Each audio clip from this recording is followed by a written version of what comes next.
Hola José, ¿cómo estás? Hola, buenas tardes. Bienvenido a Muchas este gracias. programa. Cuéntanos, ¿cuáles fueron los motivos que te trajeron a España? Bueno, en nuestro caso el motivo fue trabajo, como se suele decir. Ujú. Nosotros llevamos 25 años ahora, desde el año 1986. Ujú.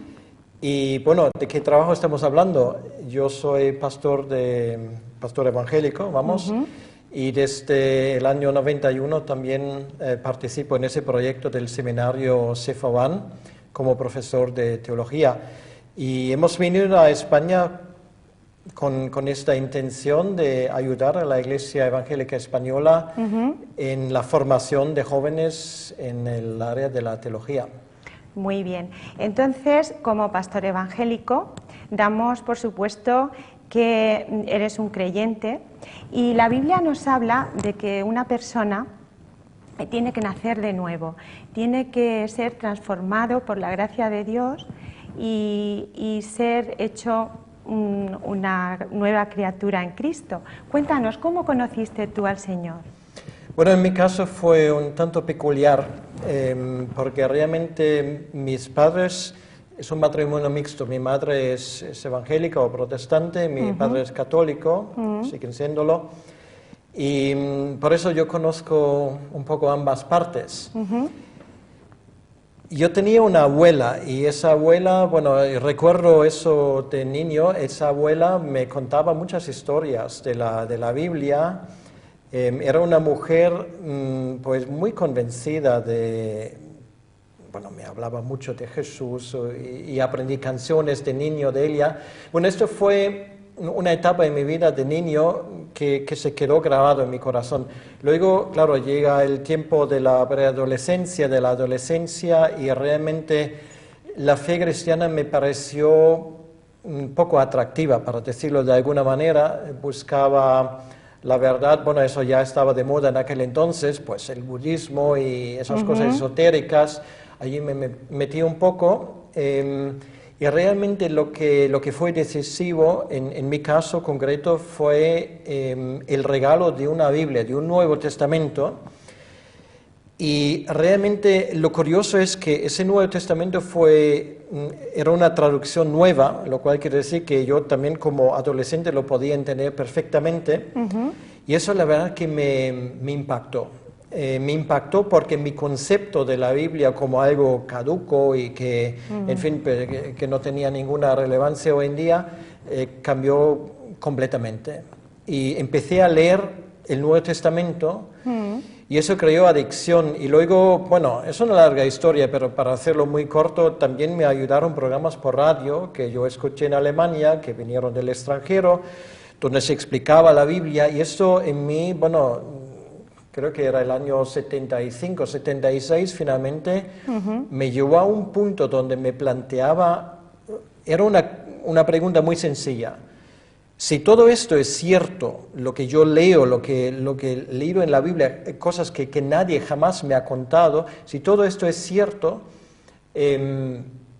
pues yo tengo que tomar una decisión. Eso nadie me tenía que enseñar, esto era lógico, porque si es cierto y si Dios nos ha dado la Biblia, pues obviamente yo no puedo quedarme indiferente, o la tiro o de alguna manera pues hago de la Biblia algo personal. Y opté por lo segundo. Y fue en aquel entonces cuando realmente llegué a un conocimiento inicial de Jesucristo como Salvador, como se suele decir, personal, y me di cuenta que no solamente era un personaje histórico, sino que Él había resucitado y sigue vivo y me está hablando todos los días a través de su palabra y lo tengo siempre cerca. Muy bien. Entonces, sabemos que en estos momentos estás en Alcázar para impartir una serie de conferencias precisamente sobre la Biblia. Entonces, ¿podrías explicarnos de una forma sencilla para que nuestros oyentes lo entiendan qué es la Biblia? Mira, Virtudes, la Biblia es, para decirlo en una frase, es el mensaje de Dios para nosotros. Es un libro maravilloso y llevo estudiando ese libro bueno, ya son casi, es que las matemáticas no son lo mío, pero creo que son casi 40 años y sigo maravillándome de su contenido, porque sí es un mensaje de Dios para el hombre, pero luego nos damos cuenta que es un libro que fue escrito en 3 continentes a lo largo de 1600 años por, no sé, creo que unos 40 autores diferentes, en 3 idiomas distintos, el griego, el arameo y el hebreo. Y sin embargo hay un hilo rojo, o sea, es que no hay ningún otro libro en toda la historia y de todos los libros que se han escrito que tiene esas características.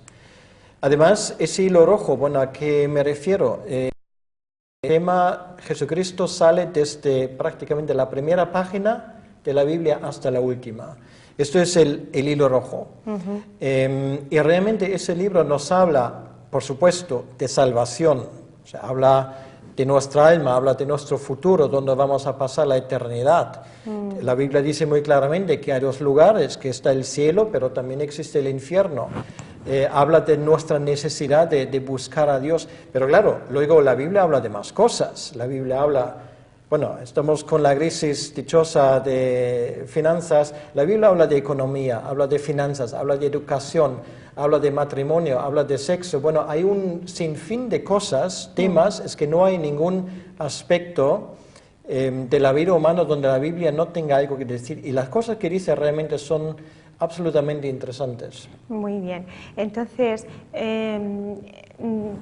¿por qué dirías tú que es importante leer la Biblia, conocer la Escritura? ¿Cuál es el principal objetivo de conocer la palabra de Dios? Porque además de todo lo que tú has dicho, es el libro de los libros y tiene también una belleza estética preciosa la Biblia. Es un libro recomendable en ese sentido también. Pero ¿por qué es importante para el ser humano conocer la Escritura, además de todo lo que hemos dicho ya? Por muchas cosas. Bueno, empezamos con el nivel personal. Es importante porque la Biblia da respuestas a preguntas, como se suele llamar, existenciales. ¿De dónde vengo? ¿A dónde voy? ¿Quién soy? Bueno, uno puede plantearse eso desde el punto de vista filosófico o, bueno, yo lo he hecho, entonces sé un poco de ese tema. Y finalmente llegas a un punto donde dices, bueno, ahora sé tanto como antes, o sea, realmente no se te resuelve nada. La Biblia, por ejemplo, habla del tema que hay una cosa que hoy en día no se quiere escuchar mucho, es el tema de lo que la Biblia llama pecado. O sea, quiere decir que yo no puedo vivir como me da la gana. Porque sí es cierto que existe Dios y Dios ha puesto reglas en el juego, para decirlo de alguna manera. Entonces, en primer lugar, yo quiero y necesito conocer a aquel que se inventó el juego y además pues quiero jugar según las reglas. Y eso es una forma de decir, pues yo quiero conocer al Dios que creó este universo y además quiero saber y entender su punto de vista de las cosas.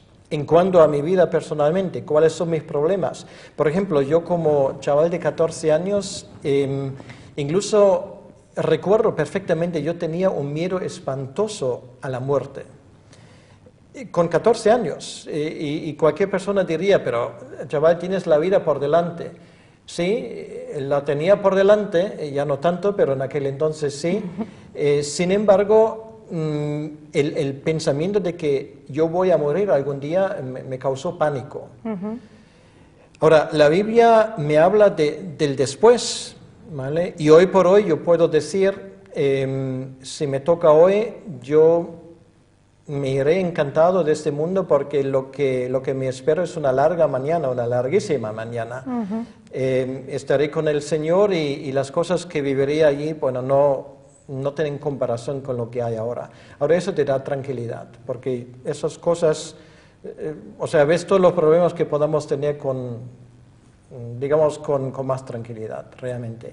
Ahora, otra cosa, por ejemplo, acabo de mencionar el tema de la crisis económica. La Biblia nos da pautas para vivir. Yo no soy economista, pero me interesa el tema y una de las cosas que creo que se puede entender sin entrar en demasiados tecnicismos son que el problema que tenemos de momento es un problema de fe, de confianza, en ese caso en los mercados financieros, en la moneda, en lo que tú quieras. ¿Por qué? Bueno, porque de cierta manera hemos visto las orejas del lobo, porque nos damos cuenta que allí se están manejando cosas que no son correctas, que se está engañando, que tal vez la moneda no es tan fuerte como siempre nos dicen, etcétera, etcétera, etcétera. Quiere decir que la gente ahora ha entrado en una fase donde se da cuenta que hay engaño y pierden la confianza, pierden la fe. Ahora, la Biblia, por ejemplo, muchos versículos bíblicos dicen que hay que tener medidas justas. Quiere decir que no se puede defraudar, no se puede llamar algo así cuando en realidad no es así. O sea, es la cuestión de la justicia, la cuestión de la verdad, que son conceptos en nuestra cultura que vienen de la Biblia. Los 10 mandamientos siempre han sido, si lo reconocemos o no, el fundamento de nuestra cultura. Con esa cultura de los 10 mandamientos, con la cultura, digamos, de lo que hemos heredado de conocimiento bíblico, hay sociedades que han prosperado. La revolución industrial es impensable, aparte de la Biblia. Hoy en día la gente siempre relaciona la Biblia con algo caduco que ya está pasado de moda. No, señor, es todo lo contrario. Es que nosotros, en la manera que nosotros nos estamos alejando del fundamento bíblico y de los principios bíblicos de honestidad, de rectitud, de justicia, estamos teniendo el espectáculo lamentable que todos los días lo estamos teniendo delante de nuestros ojos, nada más encender la televisión o abrir un periódico. Es cierto, sí. José, continuamos con nuestra entrevista. Yo creo que me has respondido ya casi a lo que te voy a preguntar, pero podríamos profundizar un poquito más. ¿Es la Biblia entonces relevante hoy en día? Porque mucha gente piensa que la Biblia pertenece al pasado, que no tiene un mensaje para hoy. ¿Puedes ahondar un poquito más en lo que ya has apuntado anteriormente? Mi recomendación sería simplemente que una persona que quiera saber si esto es cierto o no, que coja una Biblia. Me imagino que la mayoría de los españoles todavía tienen una Biblia en casa, que coja su Biblia, da lo mismo si es una Biblia católica o evangélica, coge el Evangelio de San Juan, por ejemplo, y empieza a leer. O sea, empieza a leer lo que Jesús dice. Jesús mismo dijo que el que quiera saber si las cosas que yo digo son ciertas o no, que me escuche y que me obedezca, y ya lo verá. Entonces sería un desafío. Es que hoy día hay muchísima gente que critica la Biblia sin haberla leído. Entonces sí, eso no es justo. Es un procedimiento, además, bueno, bueno, por mí no científico. O sea, yo no puedo criticar algo que desconozco solamente por lo que terceros me han hablado. Hay que leerla. Y creo que si no se lee por interés espiritual, debería leerse por lo menos por interés cultural. Efectivamente. Sí. Porque nuestra sociedad sin la Biblia no se entiende realmente. Claro, es una pena que se tenga la Biblia en una estantería y no se lea. Y además ahora tenemos libertad para leer la Biblia, que eso es un punto también interesante, porque en el pasado no podíamos leerla. Muy bien. ¿Querías dejarnos entonces alguna reflexión, algún pensamiento para nuestros oyentes con respecto a lo que hemos estado hablando sobre la palabra de Dios, tan importante? Pues una cosa que a mí me parece muy importante, Virtudes, es el tema de dónde voy a pasar la eternidad. Porque es un tema muy existencial que nos concierne a todos. O sea, alguien dijo que solamente 2 cosas son ciertas.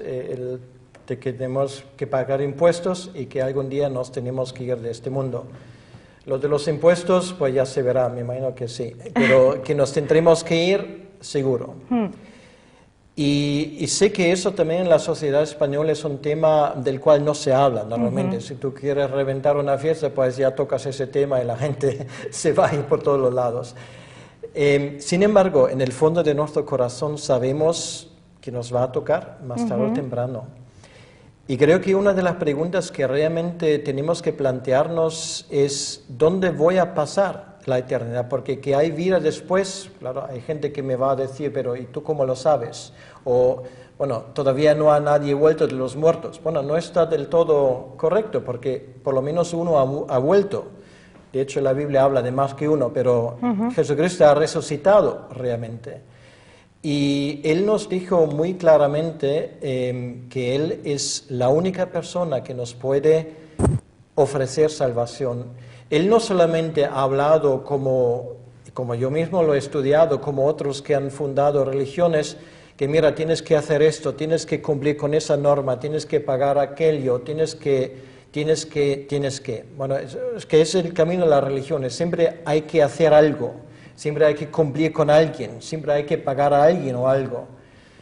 Si realmente leemos la Biblia, lo que nos damos cuenta es, tú no puedes hacer nada, Dios ya ha hecho todo por ti, ¿no? Y esto, porque esto es otro, a mí mucha gente me ha dicho, mira, es que hay 100.000 religiones en este mundo, entonces, ¿cómo pretendes que la tuya sea la correcta? Bueno, la respuesta muy fácil a esa pregunta, no es cierto, solamente hay dos religiones.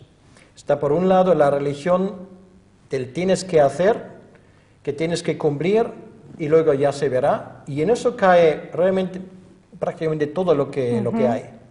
Y por otro lado es lo que realmente la Biblia nos enseña, el Nuevo Testamento lo dice muy claramente, tú mismo no puedes hacer absolutamente nada para ganarte la vida eterna, para estar con Dios o como lo quieras llamarlo, sino Dios ya ha hecho todo por ti. O sea, es un regalo que a Dios le ha costado carísimo, ha dado su Hijo, que murió en la cruz por nosotros, y eso ahora, bueno, otra vez, perdón que entro en eso, en lo económico ahora lo entendemos, sabemos lo que es rescatar, ¿no? Sabemos lo que es pagar una deuda inmensa. Nosotros, para decirlo así, hemos acumulado una deuda inmensa. De hecho, Jesucristo habla de ese tema. Él, si lo he contado bien, nos cuenta 39 parábolas, de los 39, 2/3 tienen que ver con el mundo económico o de la agricultura.